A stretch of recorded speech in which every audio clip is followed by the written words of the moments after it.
I am DeeDee Mason. This is Across the Board.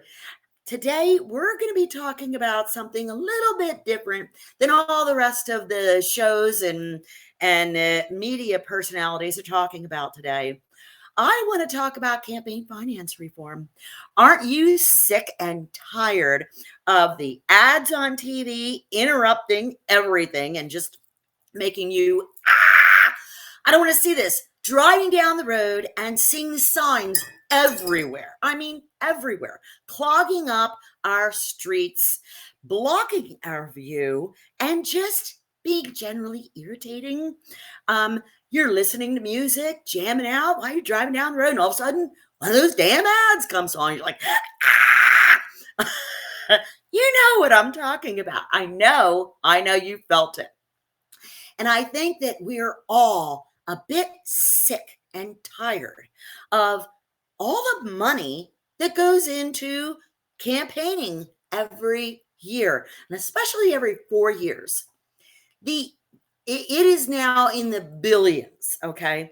The amount of money that we have spent on campaigns could have cured cancer, um, AIDS, diabetes, who knows what else, if we had actually invested that money instead of pissed it away on buying politicians, buying power, buying a voice, and buying a seat at the table.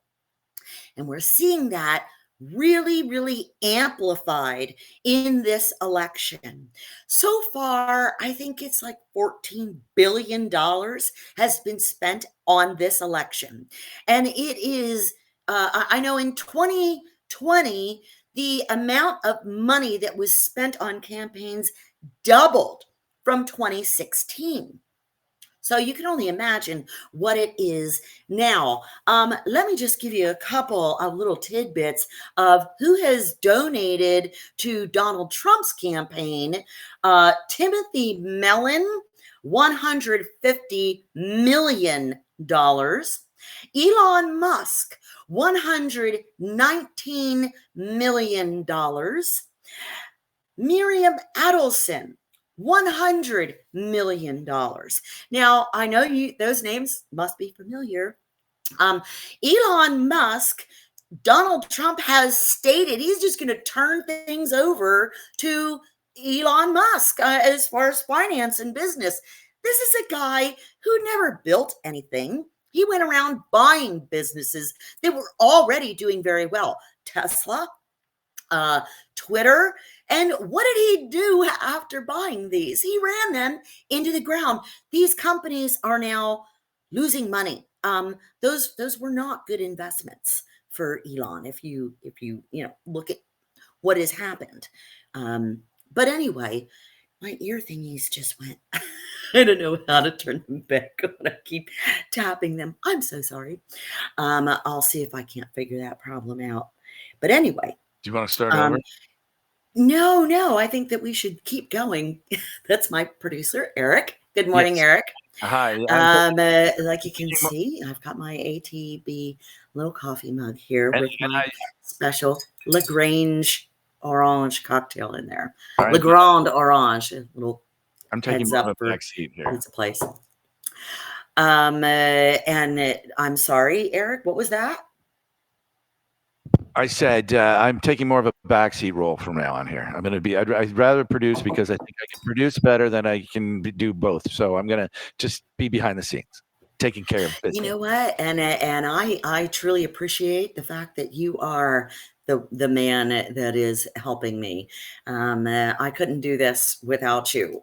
Honestly, Eric is great producer, and I think that we're rolling with this, and we're just trying to evolve this and see where it goes. And I think it's I think so far we're doing pretty good. But okay, so along with this campaign finance reform idea, I am going to make a radical decision, or a radical suggestion, that we eliminate campaign financing. enough with buying our politicians, enough with the billionaires having a bigger say in our government than we, the people. We are the mass majority, and they are the 1%.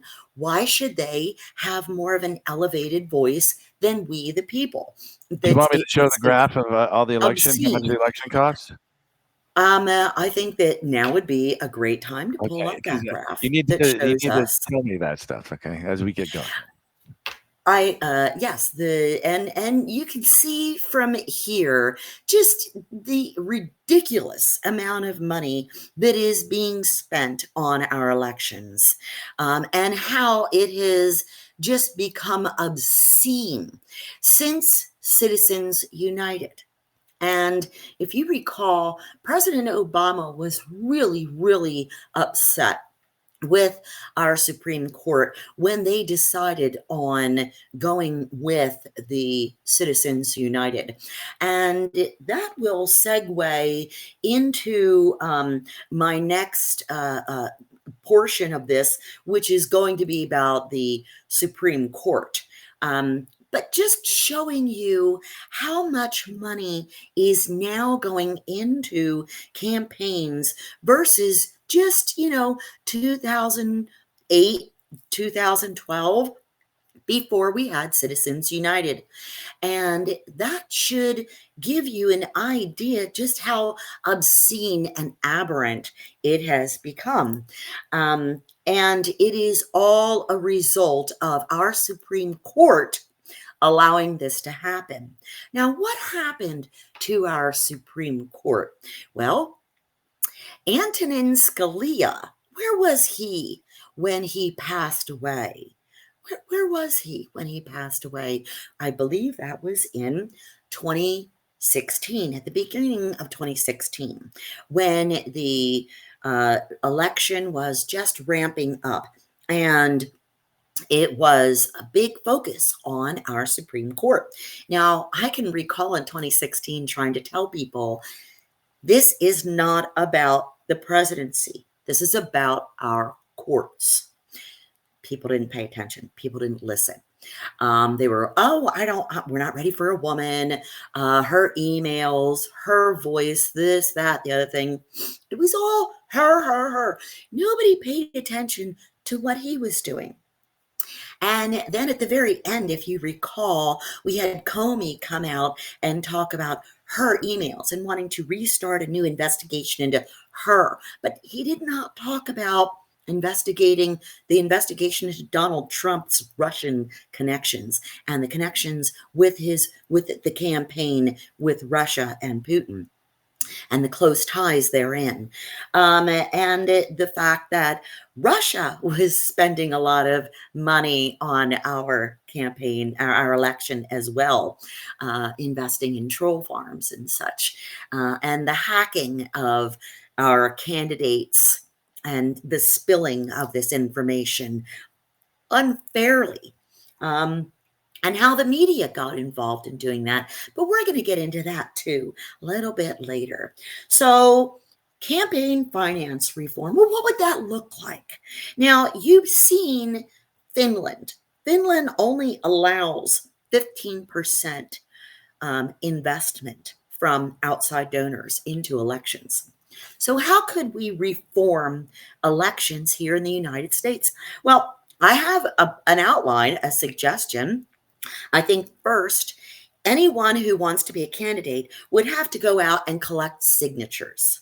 Once you get a certain amount of signatures, well, now you are viable to go into the election. Next, you are investigated. We want a background check on you. We want to know who you are. Yeah, that's right.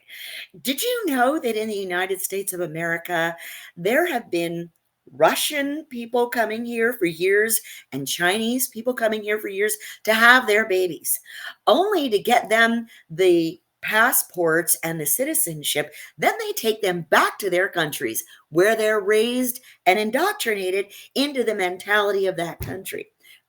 Those people can come back here and run for office. They were born here as United States citizens. And yes, they can even run the United States presidency.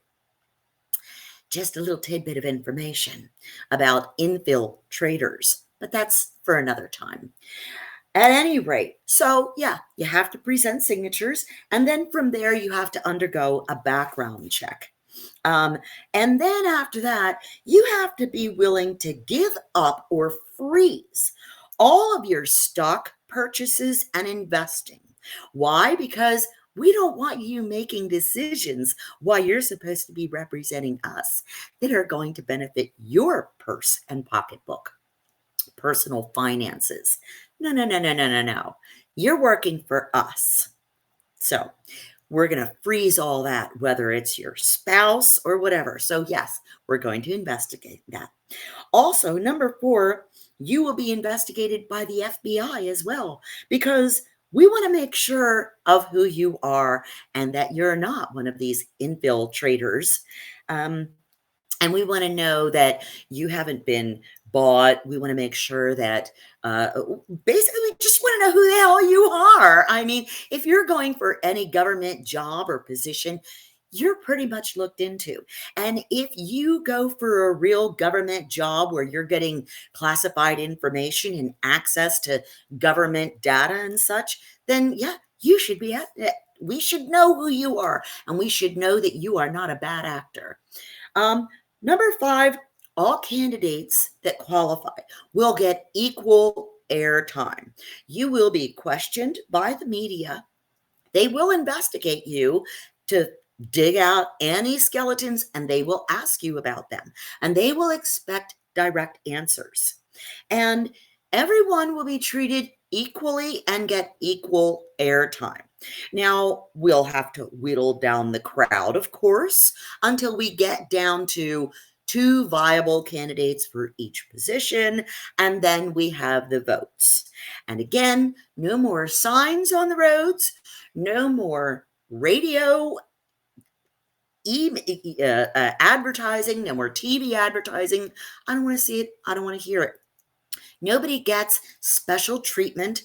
Nobody gets invited on their special TV station where they're given special questions and treated special. No more of that nonsense. And that's, all about our airwaves, which we're going to get into a little bit later as far as that goes. So as far as FCC and regulations, and buying up the media. But that kind of, not the no longer being able to purchase candidates or our judiciary. So that's going to be my next segment here, is talking about the ethics, rules, and term limits for all seats, whether it's an elected seat or an appointed seat. We have 2 term limits for our president of the United States. Why are there not term limits for all of the other things? They say that because the president holds the most power. Well, according to our Constitution and the 3 branches of government, they're all supposed to be equal. We have the executive, the legislative, and the judicial.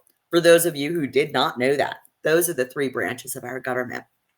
The executive branch, that's the president of the United States. The legislative branch is our Congress and our Senate. And the judicial branch, of course, is our Supreme Court. And how do we get that Supreme Court? Those are appointed seats by our elected president, but they also have to be confirmed by the Senate. And if you saw what happened in 2016, you will understand why people no longer trust that process and why there needs to be term limits and a code of ethics and rules, for a code of conduct for our Supreme Court, as well as for any other seat. Tell me you don't have a problem with our justice accepting extravagant gifts and vacations and luxury flights on private planes and such, from billionaires who this Supreme Court will be hearing cases regarding their businesses. Does that just not sound a little unethical to you? Well, majority of Americans agree with you. And that's coming from dataforprogress.org, where they are showing you the data regarding our Supreme Court and who is buying them up.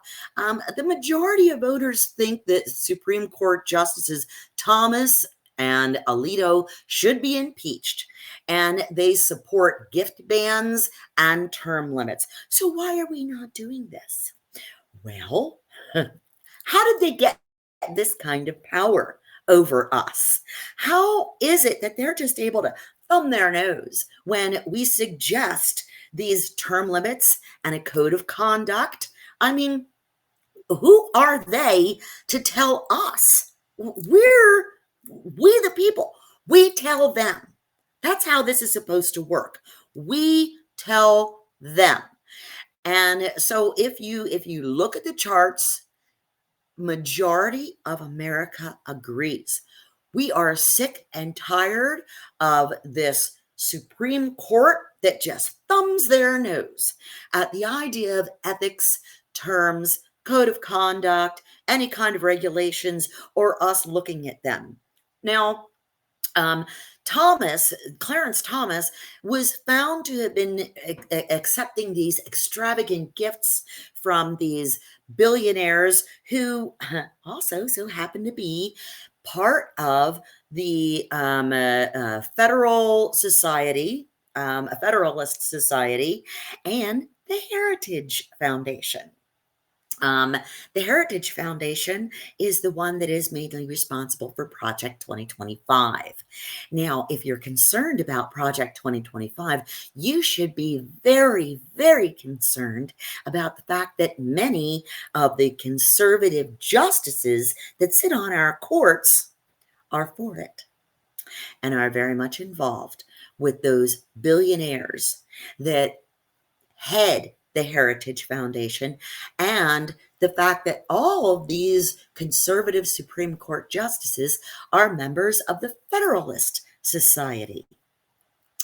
They are handpicked and groomed specifically because they will agree with the things that are introduced with Project 2025. If you have not familiarized yourself yet with Project 2025, I strongly suggest that you go and do it. There's plenty of information out there. You don't even need to read. You can just Google it. It's on YouTube, and just listen to what they are talking about. And I strongly recommend that you do this. This is so important because it will impact your life far more than you can even begin to imagine.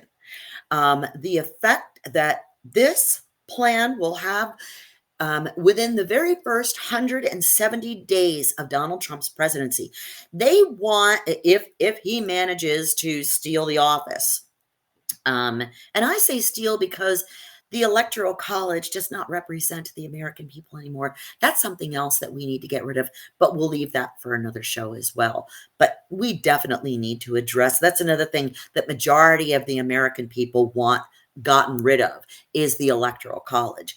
It should be what the people want. This is what we decided. This is what the majority of Americans want. That is what should be so. But again, that's for another show. Now, so if majority of Americans agree with Supreme Court having ethics, code of conduct, and this and term limits, why on earth would the Supreme Court go, no, we don't think so? And isn't that a freaking problem? I mean, right there. Doesn't that freak you out that they can just go, nah, we don't think so, that they've got that much power. That is a grave, grave concern. That should terrify every American, that these 9 people, 5 of whom are very right wing and don't really care. 2 of whom really have totally thumbed their noses at how things are viewed by the American people. They really don't care anymore what you think of them, and they are blatantly, flat out showing you that they are bought and owned by these billionaires. They're hobnobbing with them. They make no apologies for that. Just look where Antonin Scalia was when he died. I mean, Antonin Scalia was on a rich man's Texas ranch. That guy handles data for some billionaire corporation, and he's also very deeply involved with the Heritage Foundation. Just so you know, and it's Chibola Creek Ranch is where he passed away. Justice Scalia. You can read about this on New York Magazine. The Intelligencer has a very good article on the passing away, the death of Antonin Scalia, and the questions that it raised just back then. And then the fact that Mitch McConnell was able to block President Obama's Supreme Court nomination for 10 months.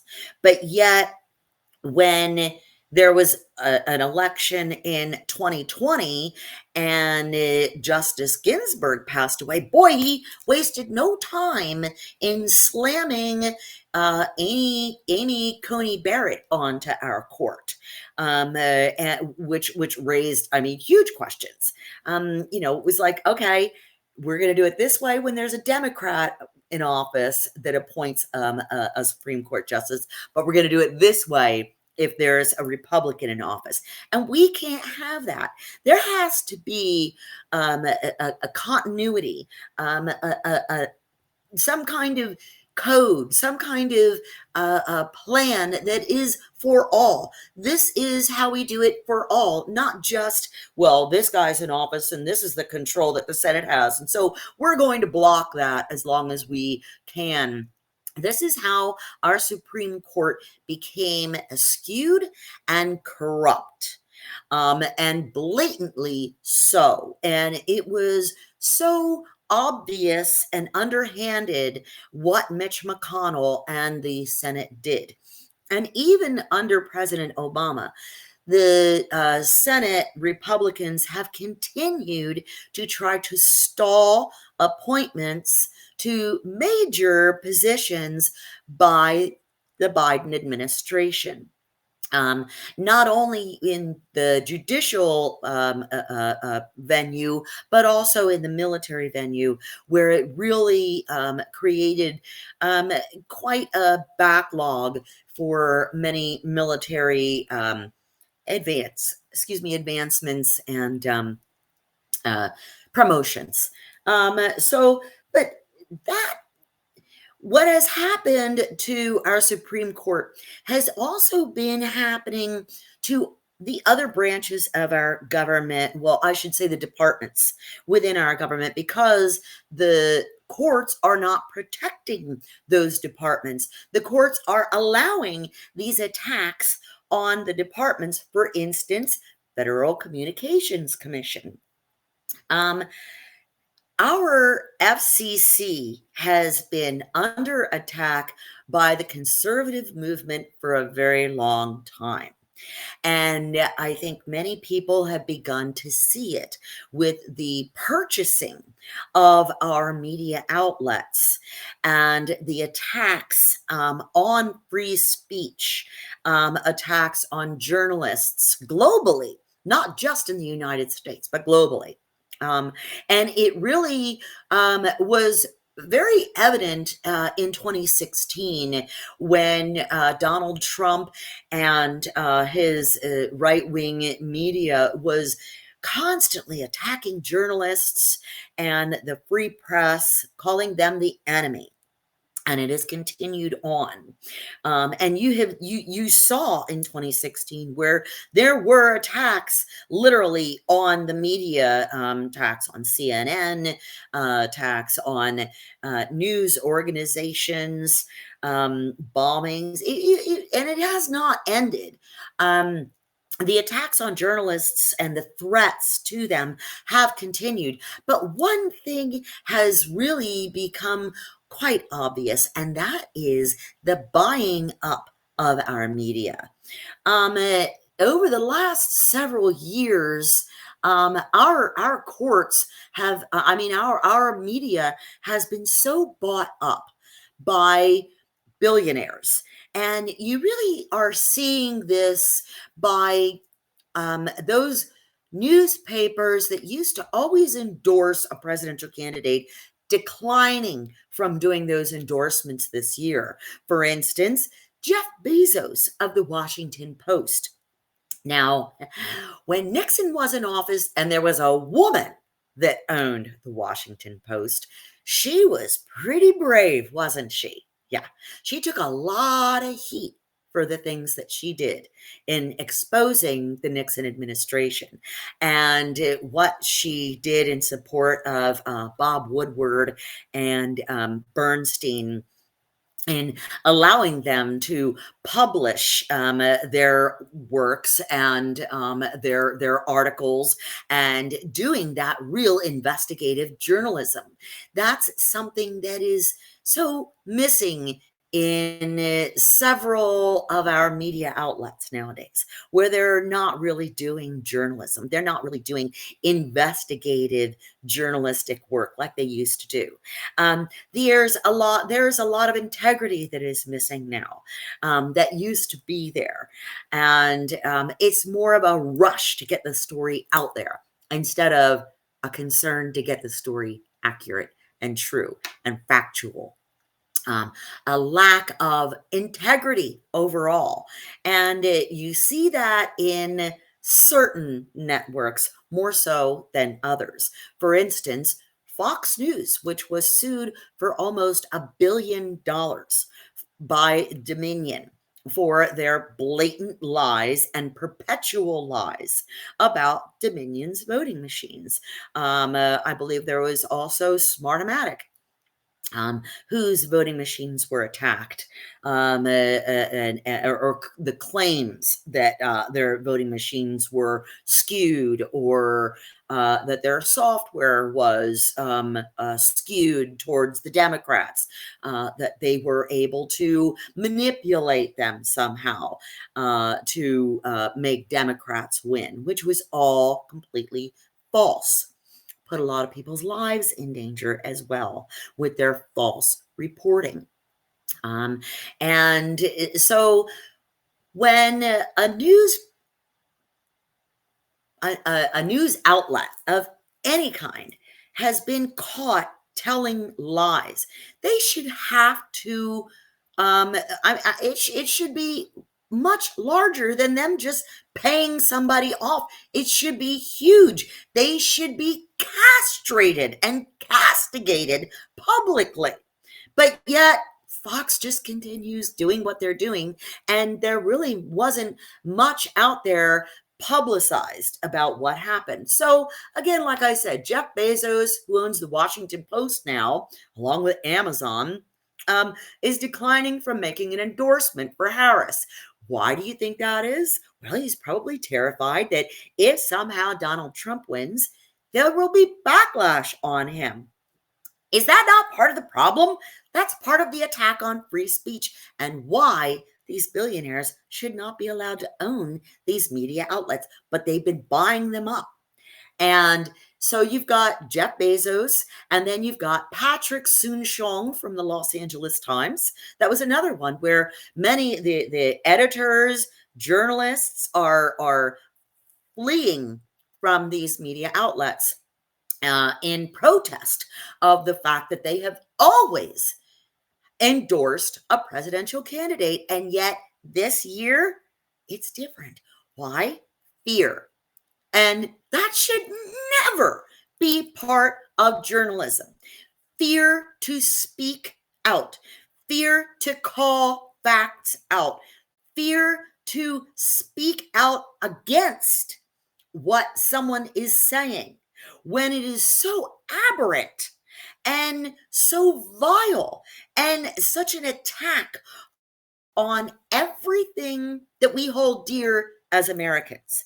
All the morals, values, beliefs that we believe in as Americans are being attacked, and they are being just aberrantly, horrendously disfigured. We're hearing the words like vermin, poisoning the blood of Americans. What? This is all reminiscent of Germany in 1939. Why is this not being called out more?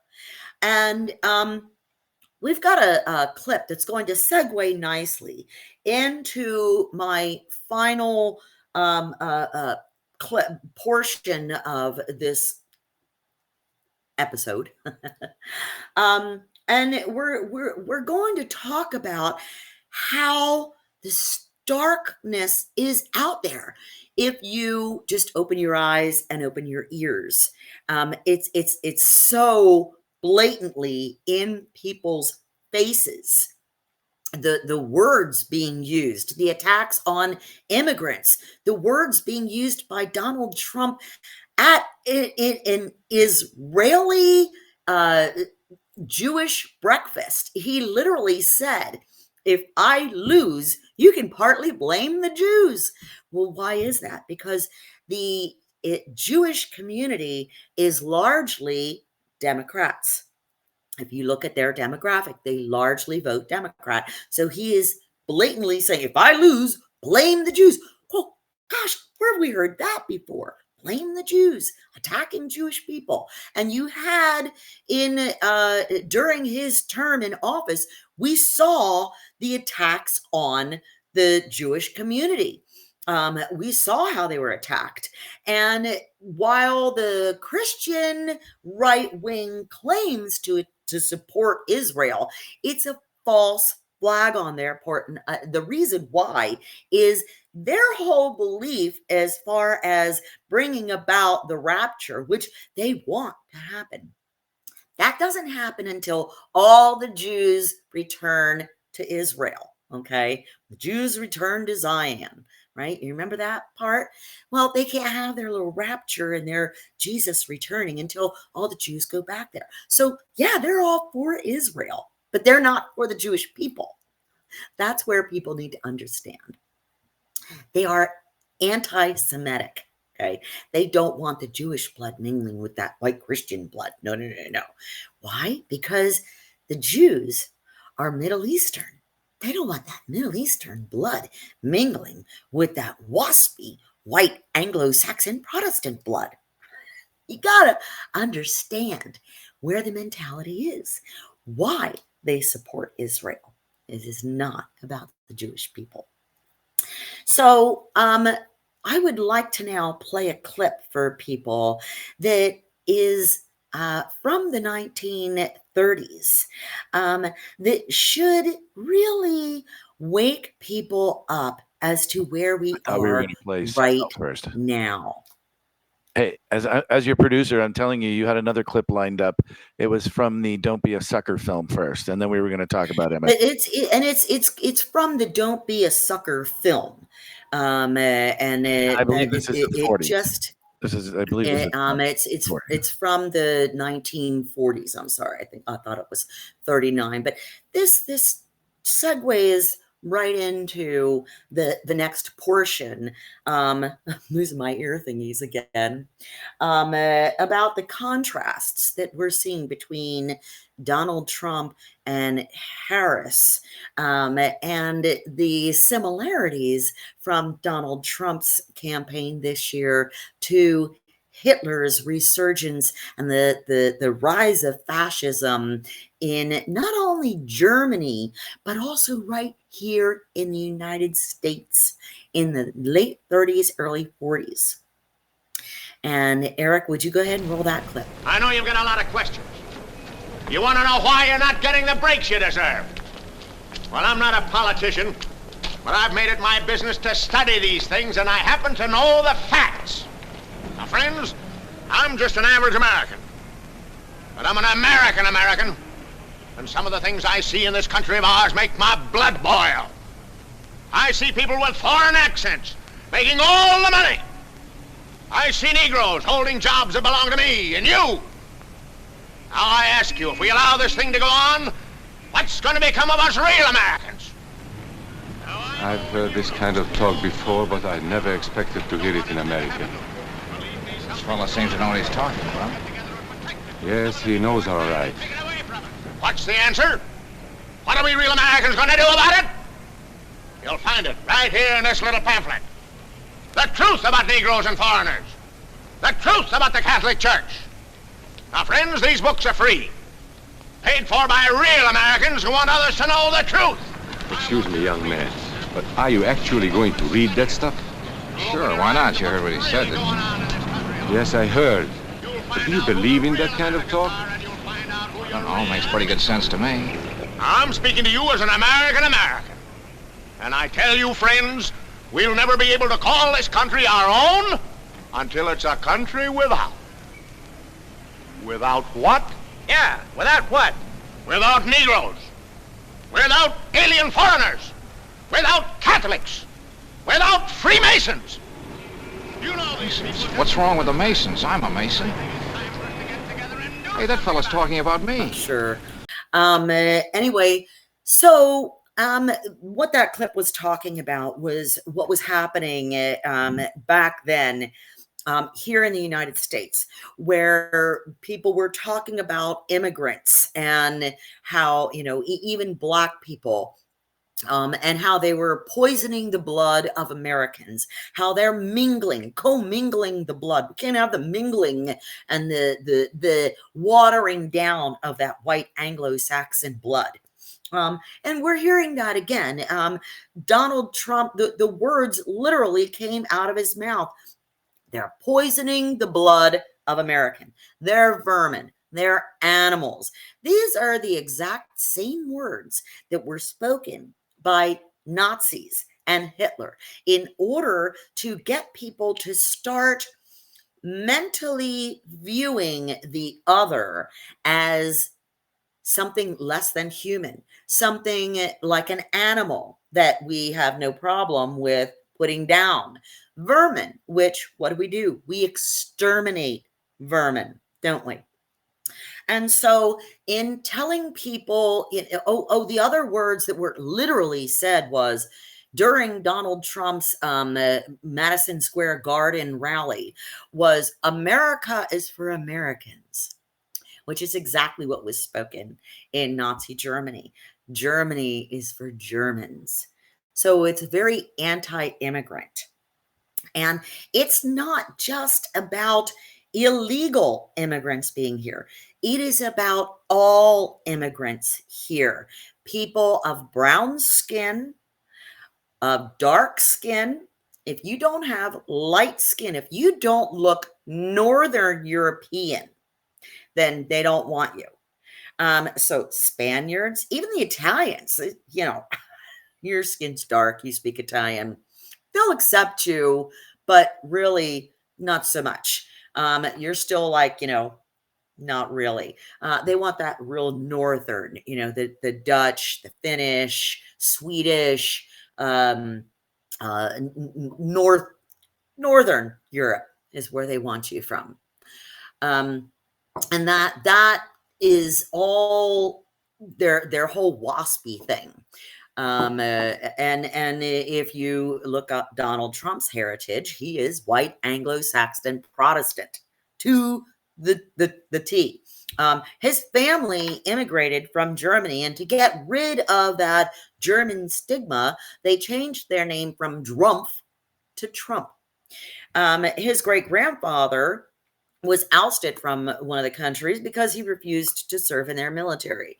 Wow, what a surprise. Not one of Donald Trump's ancestors have served in the military. Go figure. But anyway, the contrast between Donald Trump's Madison Square Gardens rally and the similarities, I should say, to the Nazi rally held at Madison Square Gardens in 1939 are terrifying, truly terrifying. The similarities could not be more frightening.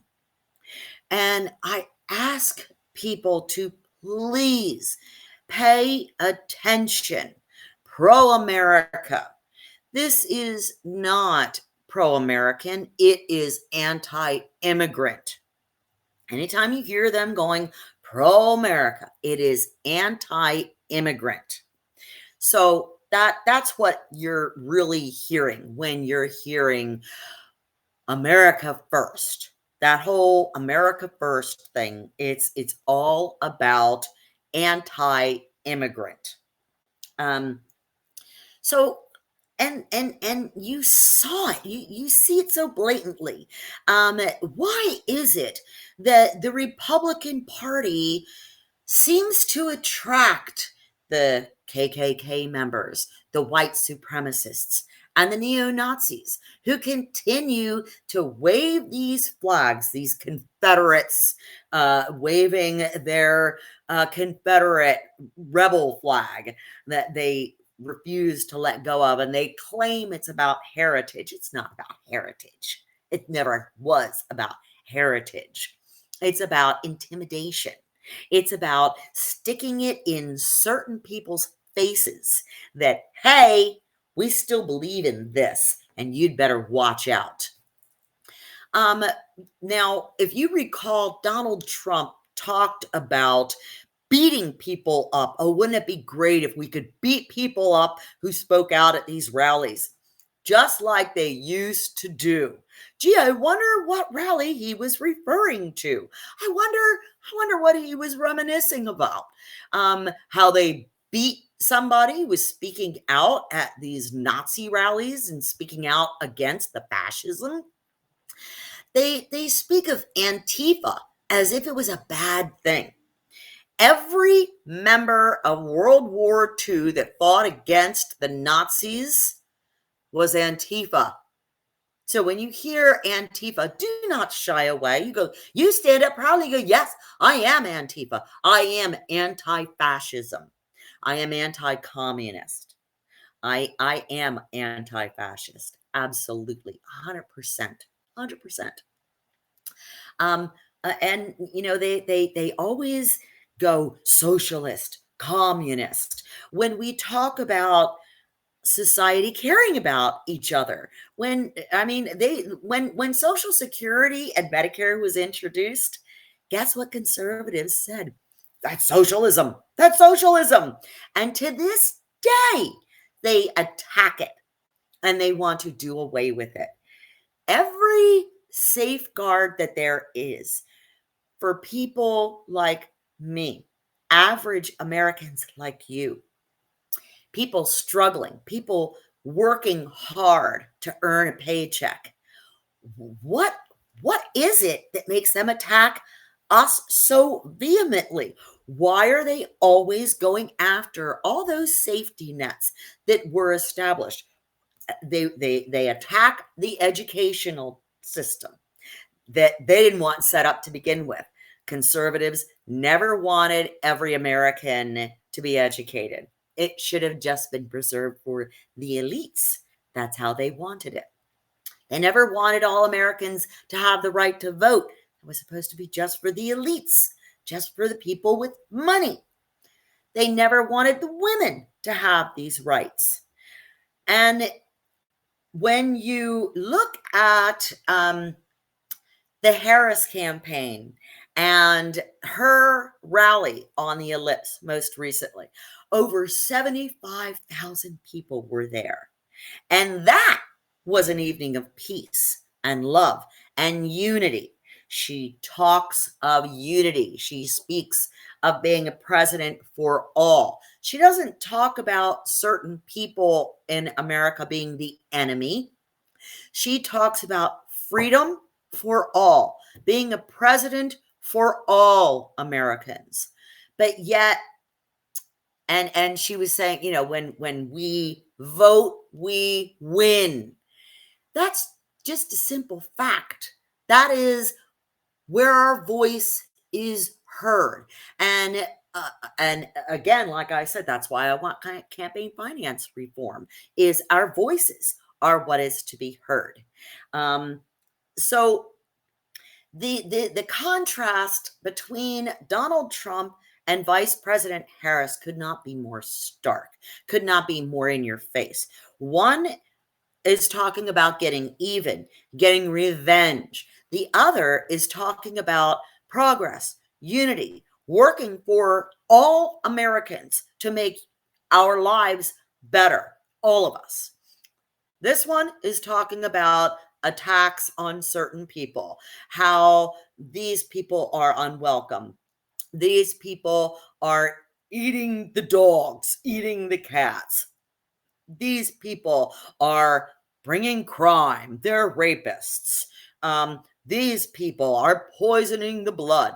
Whereas, on the other hand, you have a candidate saying, we're America, and we believe in the American values and principles that if you are working hard and doing right by your family, you shouldn't have to worry that you're going to lose your home. You shouldn't worry if you get sick that you're going to lose everything that you've worked so hard for. We believe in supporting each other. We believe in standing up for each other, not just certain voices, but all of us.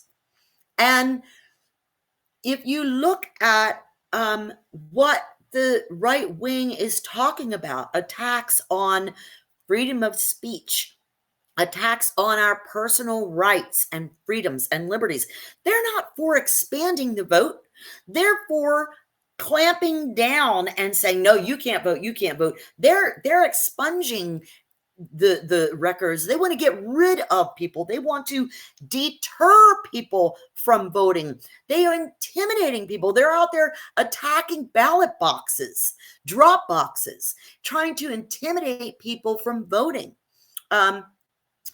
And on the other hand, the other candidate is going, we want every single United States citizen to have the right to vote and access to vote. We want to expand your ability and make it easier for you to vote legally and responsibly.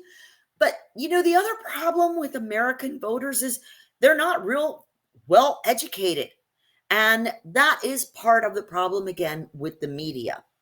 And the media being bought out by the billionaires and being, you know, feeding us what they want us to hear, see, and read. And that's got to end. So this election is about so much more than just the president of the United States. This election is going to determine the future of the United States of America. This election is going to determine what happens with our courts, who chooses the next Supreme Court's judiciary. Do you want more unethical Supreme Court justices that thumb their noses at ethics and codes of conduct? Or do you want a Supreme Court that goes, we believe there should be a code of conduct. We believe there should be a list of ethics, and that if you are violating those ethics, you should be removed. Just because we call them the Supreme Court doesn't mean that they're supreme to us, or that they supersede our Constitution. We the people are the ones who decide, not the Supreme Court. And we the people need to make it very, very clear this election and throughout the next 4 years, and actually for the rest of our lives, that we're sick and tired of the campaign financing. We're sick and tired of our candidates being bought. We're sick and tired of our judges being bought and owned and influenced. We are sick and tired of candidates and judges not having term limits and not having codes of ethics and not having a uniform plan for how we seat justices by that are appointed by the president. There needs to be some continuity and some rules so that we all know what they are. And we need to address the FCC and make it so that our media is no longer owned by billionaires who want to control what we see, because those same billionaires are the ones that want to buy our judges as well. And let me tell you something. If you own our courts and you own our media, you own the country, don't you?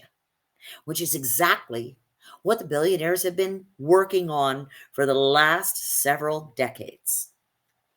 And what we are ending up with is an oligarchy.